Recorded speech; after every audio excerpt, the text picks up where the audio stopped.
Yo, welcome back to the channel. Appreciate you guys being here. This is Jiddu Krishnamurti, one of our favorites. This is how do I strip away my conditioning? That's a really good question. I'm wondering that too. I'm bogged down by a lot, and I continuously look for tools and remedies from great thinkers, great minds. Other people have walked this realm, this earth, and let's see if we can learn something here. Thank you so much for joining me. Let's watch this as a family. Let's get started. Well, I'll come back to my system and method now then. Yes. How do you strip away the conditioning? That's the whole point. Is there a difference between you and your conditioning? You understand my question? It's very deeply ingrained. No, just look at it. You say, how can I strip away, put away my conditioning? That means there is a you and a conditioning, which means there is a division, right? The you is also conditioned. I don't know if you follow. Yes, I do. Therefore, the problem is not you and the conditioning. There is only conditioning. But I think that's a really big distinction here. The Course in Miracles says it the best. Everything that isn't love is an illusion. So all of that negative momentum in you that's driven by the ego or the mind is not you. It's your conditioning and the personality or personal reality that you built. Remember, as children, as little babies, we did not know how to think. We didn't even know how to use words, but we had this big aura. We had this expansive aliveness and juiciness for life.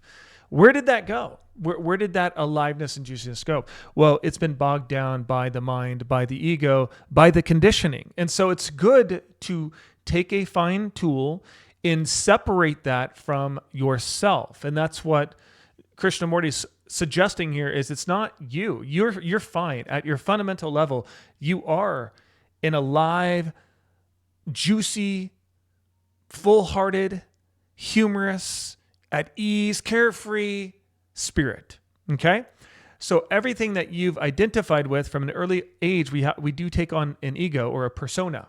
And that persona usually doesn't serve us. And part of growing up, part of the maturation process is to evolve and understand that the conditioning, the things we were taught, how we were raised, how other people saw the world, that was imprinted on us. And as adults, it's our responsibility. Responsibility is not paying your bills.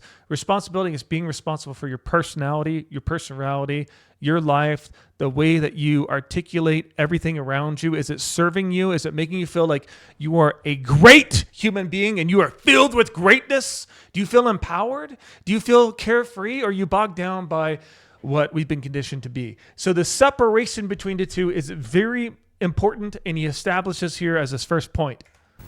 we have grown in the habit of me and the condition.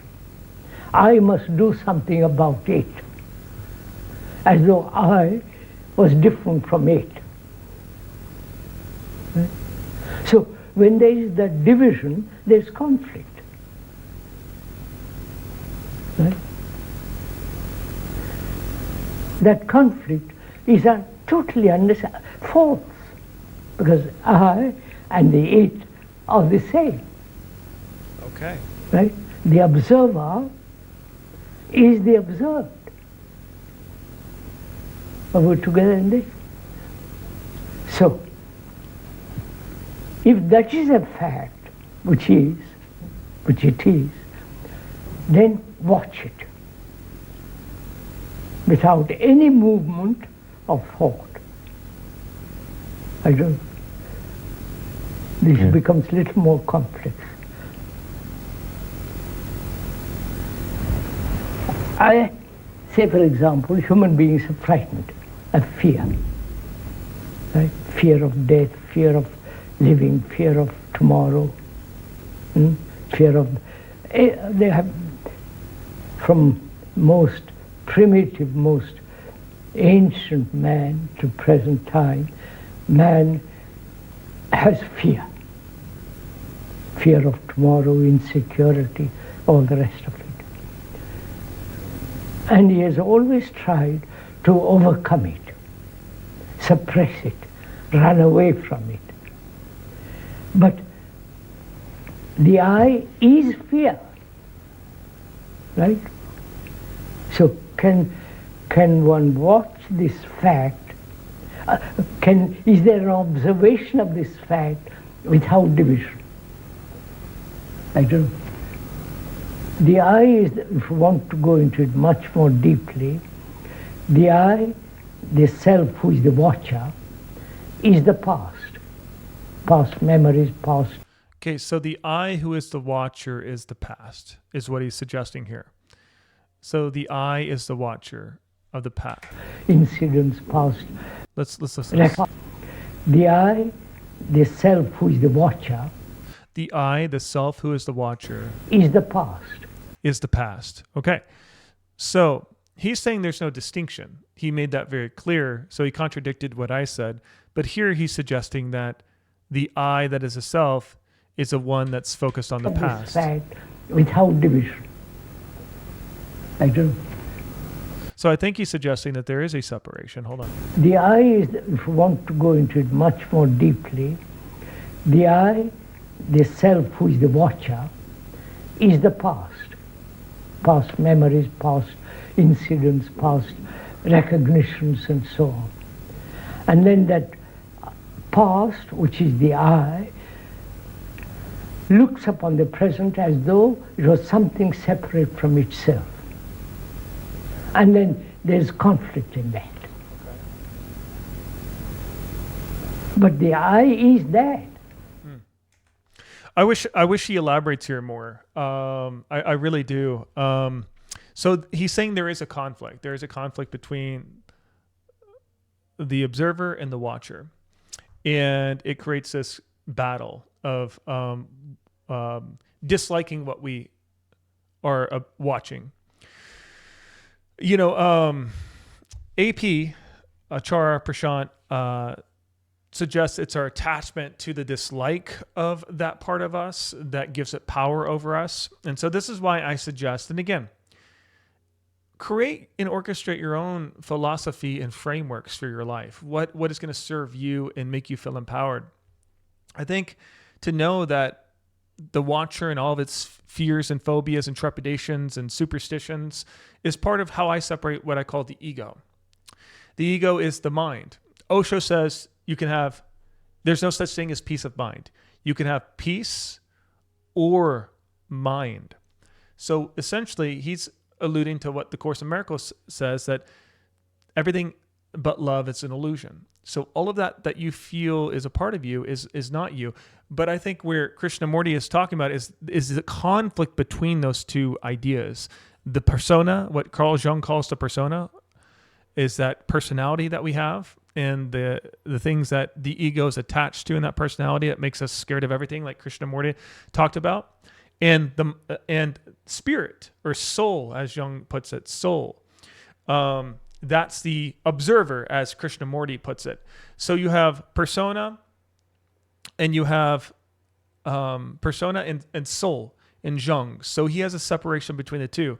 I have ego mind, similar to Osho, ego mind, and love and peace, or spirit, soul. What you originally were, your original nature before you got indoctrinated into even English or words or whatever, Hindi or whatever language that you're using currently. There's a separation there. The conflict happens where you don't want to be separate from it, but you have that in you. Every human being has an ego that's built on survival. It's a good thing. It's looking for the worst case scenario to make sure that you're going to stay alive. It's not about hating that or wanting to disassociate from that. It's about not giving the noise of that as power over you, and then start responding in accordance of creating the current moment and making it a living hell or a living nightmare.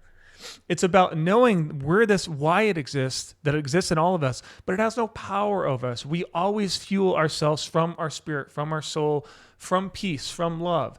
It's not contradictory. There's a yin and yang in life, right? And so we have to calibrate and equalize ourself and our state of being to remain above the noise of the ego and be in the free spirit, carefree nature of the soul. And that to me is maybe, I would love that. I wish Krishnamurti was alive. I would love to kind of articulate that and see how he explains it. See if I'm far-fetched. Let me know if you think I'm far off the mark. Really love this guy. He's complex. He's beautiful. He's passionate, and we love passion. That's, I think, a part of life. The key critical component is you have a passion and a zest and a zeal for life. All that creates beautiful human beings. Well, as long as it's not directed in a negative way.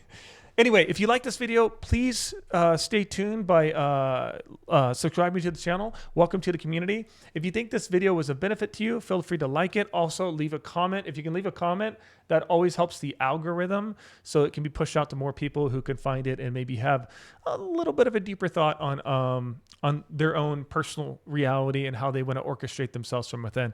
Anyway, thank you so much, guys. I love you very much. And it's good that there is contradiction. Contradiction is good because then it leads to more of a conversation. And I would love to know what your guys' thoughts are on this whole ordeal and to see kind of where you're at with things. Let me know in the comments below. I'll talk to you guys. See you on the next one. Take care. Bye-bye.